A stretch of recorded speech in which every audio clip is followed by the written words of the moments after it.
歡迎收睇 AI 大講堂，我係方健儀。曾幾何時，我哋同 AI 溝通嘅時候，只係靠輸入文字或者係打字先可以去傾得到偈嘅。但係去到今時今日，我哋唔單止用文字，就連相片、圖片 AI 都可以理解得到，仲會俾答案我哋添。講嘅好似好簡單咁啊，但係其實人類同 AI 之間嘅溝通，每日都有唔同嘅變化㗎。而變得咁快嘅話，香港嘅 AI 技能又可唔可以追得上呢？而我哋有冇啲獨特嘅優勢喺國際 AI 舞台上分一杯羹呢？我哋呢一個節目 AI 大講堂今日請嚟嘅嘉賓就係香港理工大學計算機及數學科學學院副院長，本身亦都係生成式人工智能講座教授楊虹霞教授。楊教授多年嚟都係從事 AI 嘅研發，亦都係致力降低 AI 嘅研發門檻。咁好希望 AI 唔單止係落入大企業嘅手中，就連小機構都可以參與得到嘅。楊教授你好。你好。係啊，我哋知道 AI 咧，其實無論係個技術啊，或者應用都非常之廣泛。我哋而家講緊嘅咧就係話有啲多模態嘅 AI， 即係話以前文字先可以溝通得到，而家咧去到話聲音、相片、影片咧，佢都亦都可以理解。咁可唔可以同我哋講下就話多模態 AI 其實對於香港日常市民嗰個生活咧有啲咩嘅影響，有啲咩變化呢？好，謝謝主持人的問題。首先呢，確實我們其實過去幾年從大模型，尤其是 ChatGPT 出現之後，我們其實更多的看到的是大語言模型的各種突破。其實多模態大模型，其實這幾年的發展，相比於大語言模型還是有一定的滯後性的。但是我們想一想，我們周圍的所有的各種問題，我們所有的日常的生活環境，其實本質上都是一個多模態。所以我們要知道一個點是，大模型的終極狀態一定是多模態。但是為什麼大語言模型其實相比於多模態大模型，它的進展速度會更快呢？因為其實人類經過了大概幾千年甚至上萬年的這個演化，語言這件事情雖然可能您講粵語，我講漢語，但其實我們的這叫 information granularity， 就是這個信息的濃度本身是完全對齊的。那其實訓練大模型的時候，數據你可以理解它是非常的乾淨的。但是訓練多模態大模型，主要的數據還是互聯網上，這個叫 image text 環繞文本，就是圖文的這樣的一個數據。但這個數據的乾淨程度其實是遠弱於大語言模型，所以這也導致了多模態大模型其實發展相比於大語言模型是有一定的滯後性的。但是未來隨着大語言模型的不斷的進展，隨着多模態大模型的這個數據的不斷的清晰，以及未來我們的終極目標一定是個多模態大模型。所以其實接下來一定是多模態大模型會不斷的蓬勃的更加蓬勃的發展。大家對多模態嘅大模型啦，或者 AI 多個嘅簡單嘅理解啦，可唔可以舉啲咧好貼地嘅例子，等我哋了解到多模態嘅 AI 比純文字嘅 AI 係更加優勝啊？就是多模態大模型呢，它的優勢本身呢，就是它的覆蓋面其實會更加的廣泛，它可能會應用於我們這個日常生活的各方各面。就舉個簡單例子，可能就是你在訂餐的時候，你看的這個賬單，或者是這個菜單本身，這個語言我是不認識的，但是未來呢，可能現在還是通過這個拍一張照片，手機拍一張照片，上傳這個各種的這個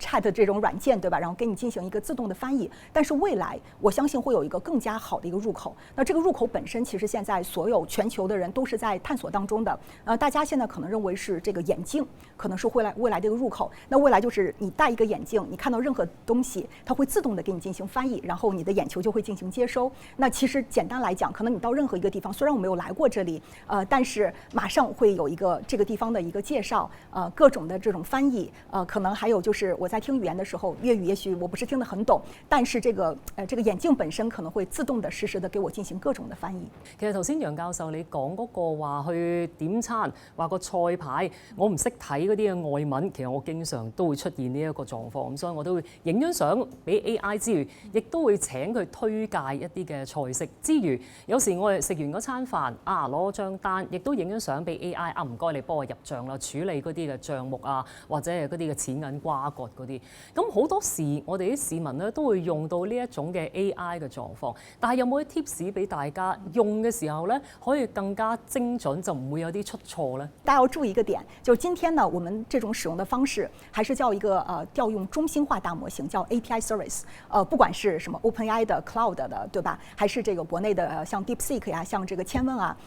等等這些，像豆包啊等等這些的，這叫中心化的調用 API service。這裡面有一個問題是什麼呢？我們去問它的所有的數據。其实他们都是会被接收到的。所以这里有一个数据隐私的问题。所以呢，我是觉得有一些比较敏感的行业，比方说像这个医疗啊、像法律啊，还有自己的个人的一些非常隐私的一些数据，大家在使用的时候一定要非常的小心。所以这是第一个点。然后第二个点呢，就是目前的这种使用方式还是一个中心化的，叫 cloud based 的。那如果比方说，可能你到了一个 suburban area， 就是一个很边远的，然后这个 WiFi 的这个 Internet 的速度可能很差，那可能在调用的时候，它整个的叫 latency 就时长可能会体感不是很好。对，其他的方面呢，我是觉得 again 就是因为这个大模型能力实在是非常的强，就大家还是要就是更加的广泛的去用，然后探索很多的一些未知的让我们耳目一新的一些这个应用。其实今天大模型在训练的时候，不管是这些 tech giant 还是 startup unicorn， 它在训练大模型的时候使用的数据呢，主要还是互联网上公开可爬取的数据，所以大家会觉得解决我们的日常生活的这些问题解决的是非常好的。但是呢，涉及到一些高精尖的领域，比方说像医疗、像法律啊等等这些数据呢，可能互联网上没有办法很好的就是可爬取。那其实你在使用它的时候，你会发现它的这个正确率可能就会很差。举个简单例子，今天我们so far 没有看到任何的一个大模型可以去做 cancer treatment，但其实这个是非常有潜力的，不是说模型能力不行，而是这些数据在互联网上还没有办法获得。我觉得这是未来的一个非常好的一些落地的可能性。大家而家咧經常都會用到唔同嘅 AI 啦，都覺得哇非常之方便。但係大家用嘅時候咧，未必會知道我哋去建構或者去訓練呢個 AI 咧，其實好貴嘅，同埋佢背後嗰個成本可能係天文數字嚟添嘅。楊教授可唔可以咧就用啲好簡單嘅例子去説明點解要開發呢個 AI 咁貴嘅咧？其实现在确实是这样子，就是因为大家都知道，简单来讲，训练大模型是非常贵的。目前呢，我觉得就是可能真的意义上去训练一个 foundation， 就是我们现在所谓的 centralized target for AGI artificial general intelligence 的一个大模型，我觉得几百亿甚至上千亿的这样的一个投入，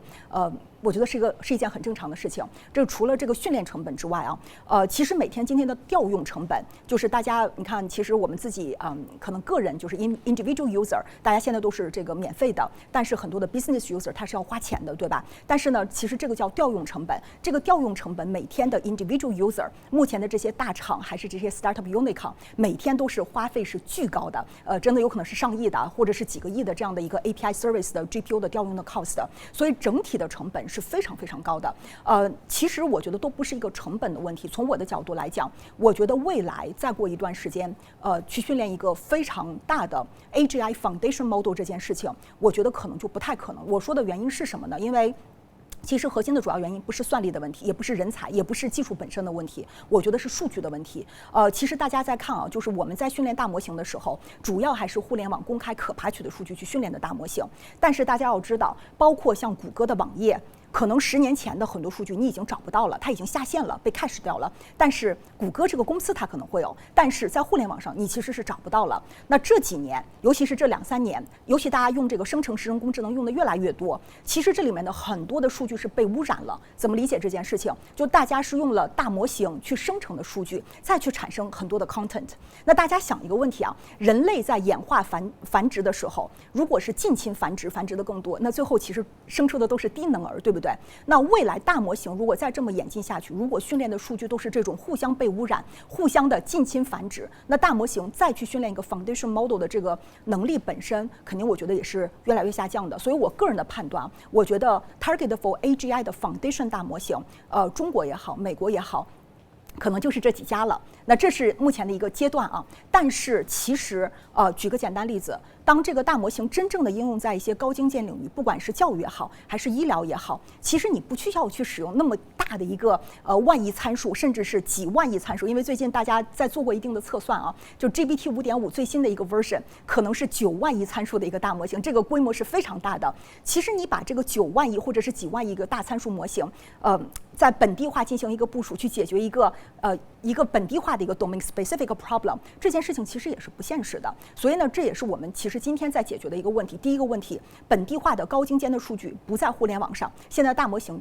performance 是很差的。然后第二，你拿一个巨大的模型去解决一个很小的一个问题，其实就是拿了一个大这个杀器去解决一个杀了一个小鸡一样，这个成本本身也是不合适的。那这个问题我们该怎么去解决？我觉得我们还是得到了一些不错的一些结果。大模型的 philosophy 叫 one for all， 一个大模型什么都能解决。那如果其实可能某一个领域的数据过多了，可能导致其他的领域的能力就会得到一定的 trade off， 对吧？那这个问题该怎么解决？数据该怎么处理 ？data mixing 该怎么做？所以这里面又花了大量的这个 GPU 的算力去调各种。所以呢 ，to summarize 就是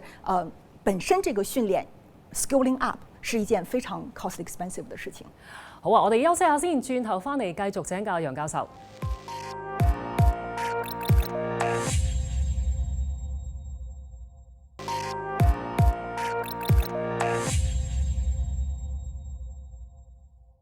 休息翻嚟，繼續 AI 大講堂嘅時間，我哋嘅嘉賓係香港理工大學計算機及數學科學學院副院長，本身亦都係生成式人工智能講座教授楊紅霞教授嘅。楊教授你好，如果去研發 AI 個成本咁貴嘅時候，對於一啲嘅小型研究機構或者係中小企嚟講，有啲咩影響呢？其實呢，最近我們是會看到啊，就是很多的這些中小企業，它會呢搭建，就是依據這些不管是開源的還是閉源的大模型，自己會搭建叫自己本地的叫 agentic framework， 就是 agent 這樣的一個 workflow， 簡單來講，然後呢加速自己的大模型的或者加速自己的這個整個公司的一個提效。因為我聽說過有一個中型公司啊，把自己的整個的每一個 workflow 的模塊給它 agent 化之後，它整個公司的這個效率是提升了40%。我相信这个事情未来会很多的公司都会去采纳的，所以这是一种目前大家会广泛采用的方式。但是 again， 这个不解决说我有领域模型这件事情，因为呢，其实今天大量的中小企业政府、医院机构，他们的数据是互联网上不能获取到的，所以其实这些中小企业也好，这些医院、这些政府机构也好，他会直接拿的这些中心化的大模型进行使用，他会发现真正的去解决我的一个非常复杂的问题，它是解决不了的，但是可以给我的一些 regular 的这些 workflow 提速是可以做到的。但是举个简单例子，做一个非常复杂的这个癌症病人的诊治，它是完全做不到的。所以呢，我觉得这里面未来其实是有非常大的空间去做的。那这个简单来讲，从我的角度来讲什么呢？这叫AI 原生 AI native， 就是大家应该知道，其实互联网的这一代我们叫 cloud native， 就云原生，其实是让互联网这一代蓬勃的发展。然后呢，云原生里面非常重要的一个 infrastructure， 一个基础设施叫 Linux 操作系统。比方说，我可以网上去采购，然后去打个车，直接在手机上进行操作。那这个的核心的contributor 其实都是这个云原生以及后面的 Linux 操作系统带来的。那我们知道，就像您刚才问的这个问题。接下来这些中小企业，它一定是希望最终一定会变成叫 AI 原生。AI 原生不是一个简单的说，我今天拿到一个ChatGPT， 然后去写一个 email， 不是这么简单。简单来讲就是说，今天的 AI 原生，如果我今天重新再做这个企业，我通过 AI 原生的思想，这个企业到底该怎么做？但是我们会发现，这中间现在是缺少一个 infrastructure 的，没有类似于像是Linux 操作系统的一个存在。所以这也是我们其实觉得接下来我们自己在非常 focus 的在做，我们也是觉得这可能是香港的一个非常好的一个机会，因为这个操作系统，对于 AI 原生的操作系统，真正意义上可以让各行各业的中小企业，从 AI 原生可以 benefit， 而不单单的就是建一个操作流这么简单的一件事情，可以把它的这个行业本身彻底的颠覆掉。我相信这里是有非常多的机会的。另外，我知道楊教授你過去咁多年嚟都好致力推動 Cogen AI 啊，即係協作生成人工智能。你好希望就係降低嗰個研發同埋訓練個門檻啦。你又可以點樣做咧，令到嗰個成本可以大大降低嘅咧？其實 Cogen AI 就是我們可以理解，它就是 AI 原生時代的 infrastructure，操作系統，就類比於說這個 Linux 操作系統為這個 cloud，就是這個 cloud native，就是雲原生。那我們今天在做的這個 Cogen AI platform，其實就是 AI 原生的操作系統。那我們做了一些哪些事情呢？就是第一個，我們做到的是非常的extremely low resource 的去訓練一個模型，因為我剛才已經講了，就是其實今天大量的中小企業，大量的醫院，大量的這些政府機構，它有大量的數據是本地化的，是互聯網上是沒有辦法獲得的。那其實今天的大廠它也獲得不了這些數據，所以這裡就是我 gap。今天的大模型沒有辦法去服務這些高精尖領域，那他們自己又想去用這些真正意義上的去有自己的領域模型，去打造一個 AI 原生的企業，它又幹不了這件事情。所以呢，我們今天做的第一件事情就是 extremely low zero resource， 就是你训练一个模型，可能我只用别人的1/2的资源，甚至是1/4的资源。那这里面其实我们做到了一个叫低比特训练，叫 floating points， 叫就是现在的大厂一般用的是 FP16 或者 BF16， 这是一个算子精度。我们今天已经完成了端到端的 FP8， 而且我们特别希望今年我们可以成为全球首发的 FP4。那这个意味着什么？我只用别人，极端来讲，我只用别人的1/4的算力和存储，我可以去训练一个同样好的一个领域的模型。所以这是解决的第一件事情。那第二件事情呢？我们为什么叫 collaborative generative AI？就是协作式、分布式、生成式人工智能。简单来讲，就今天大家在训练大模型的时候，都是一个大厂干自己的，对吧？比如阿里干自己的大模型，不会和任何的人。任何的意义上进行任何的分享，但是呢，就是像我刚才讲的，其实今天有大量的领域知识是不在互联网上的，你这种中心化的方式是很难去解决这种不同领域的问题。而且，也许你很有钱，你可以搞一个超大的算力中心解决这个训练大模型，但是你永远不可能把全球最好的、最高精尖的数据放在一个地方。那我们其实今天的解决方案，就像我刚才讲的，每一个这个领域，我以最低的这个算力让你去训练一个该领域的一个非常 strong 的领域的大模型，那你再把这些领域的模型 contribute back， 那可能今天全球在成千上万个领域，我把这些模型一融合完了之后，我会得到一个新的 foundation model。这个新的 foundation model 会在这成千上万个领域，比今天 centralized 的自己干的那个大模型，在这个领域上会做得更好。那意味着我在这成千上万个领域，我会得到一个真正意义上的全球协作的一个 foundation model。所以我个人觉得，这个真正的是一个大家在协作，而不是今天只是 rich people's game。係啦，集體嗰個嘅力量係好重要。而家距離你嘅目標仲有幾遠呢？係。我们其实呢，现在呢，就是已经有了一些不错的，就是 proof of concept。比方说，我们跟这个中山大学肿瘤医院，像去年的 DeepSeek R1也好，还是现在的这个谷歌的 Gemini 3，他们都很快的会调用这种最强的 centralized 大模型，放在它的真实问题当中。但是，就像我刚才讲的，他们本地化的大量的数据根本不在互联网上，所以他们的执行成功率 successful rate 只有50%几。那这个对医疗来讲是完全不可以接受的，对吧？但是呢，我们其实最近我们13B 就是130亿的参数模型，远远小于就 Gemini 3一定是10000亿参数大模型，远远小于一个10000亿参数大模型。但是在这些高精尖的诊治的领域上面，我们的准确率是90%、95%现在也是在做推进这个临床实验啊，包括也在撰写一些 Nature paper 啊等等的。所以呢，我们现在是慢慢的通过这些非常有挑战性的，而且我们不是选那种很简单的 case， 有挑战性的 case。我们其实现在也在看教育方面相关的有挑战性的 case， 去验证我们整个的这个 infrastructure 是 workable， 而且是非常 strong 的。那我们其实呢，今年大概可能7、8月份的时候，我们也会发布这样的一个 infrastructure。那我们最近也在跟 Cyberport， 也是咱们香港的这个超算中心，可能未来我们香港会有其他的超算中心，我们也会去进行合作，把这个 infrastructure 搭在这些超算中心上面，就是把它们搭上了翅膀一样，可以更好的去给这些广大的中小企业，而且我觉得不限于香港的中小企业，因为大家也知道，现在国内的很多的企业是通过这个香港要出海，那出海的话，我们怎么帮他们以最小的成本能搭上 AI 的这架快速马车、快速的列車，對吧？那我相信，這個其實是我們還蠻有信心可以做成的一件事情。香港有8所大學啦，亦都好優秀啦嚇。咁但係喺人才培訓嗰方面呢，我哋有冇邊一塊或者邊一方面嘅人才需要加強呢一個力度呢？又或者喺香港個中小學，甚至乎係大學嗰方面，我哋點樣配合嗰個人才培育呢？对，我其实最近看到了香港政府在教育方面真的是做了非常好的一些措施，比方说最近的这个中小学教育，这个 STEM 对吧？加强 STEM 加 AI， 然后每所学校给了50万港币去探索 AI 怎么真正的落地在教育当中。我觉得这是一个非常好的一个措施。因为从我的角度来讲，你不能等到大学然后再去学 AI。我觉得 AI 真的应该跟像数学呀、像这个语文啊，就是你自己的一个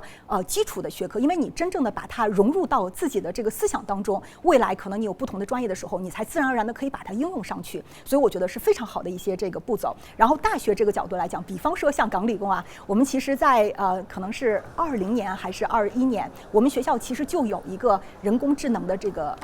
就是本科生的一个基础的这样的一个教育，就是大家都要去学。我觉得这也是非常重要的。那香港很多的大学最近我们看到了很多的这些 program 啊，就是 AI 加。比方说 AI 加经济，AI 加 material science，我觉得是非常好的。就是在大学这块儿，我们就充分的开始学习 AI 怎么能真正的融入到这个未来的各行各业。那等他们毕业的时候，自然而然他一定会通过自己的工具去实现，就是我刚才说的接下来的AI native AI 原生，最终的我们要到达的就叫 AI native economy AI 原生經濟。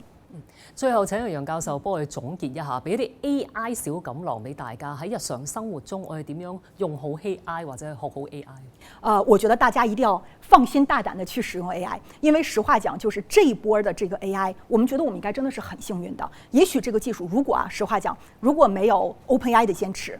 我覺得我們也許可能要等20-30年，這是有可能的。但是因為他們堅持了不斷的 scaling up 上去，GPT-4 的 ChatGPT 的這樣的一個突破，讓我們現在尤其我覺得咱們國家最近的這個投入度是非常大的。那我相信在這麼大的投入度，而且以及我們全民現在對 AI 都是真的是非常 excited 的這樣的一種情況下，我們一定會帶來重大的、非常多的大家可能不能想象的一些突破。所以我的一個建議就是大家放心大膽的，在各行各業把它用起來。多謝晒楊教授分享。嗱，楊教授咧頭先咧提到話呢個多模態嘅 AI 咧，而家識睇、識聽同埋識理解添嘅。香港嘅優勢咧就係在於專業同埋有深度，大膽去嘗試就係我哋擁抱呢個 AI 年代嘅最落實同埋最貼切嘅方向啦。我哋呢個節目 AI 大講堂嘅目的係透過一系列嘅專家對談，用深入淺出嘅方法等大家學會 AI 同埋善用 AI。希望大家繼續關注AI 嘅發展。節目時間嚟到呢一度啦，拜拜。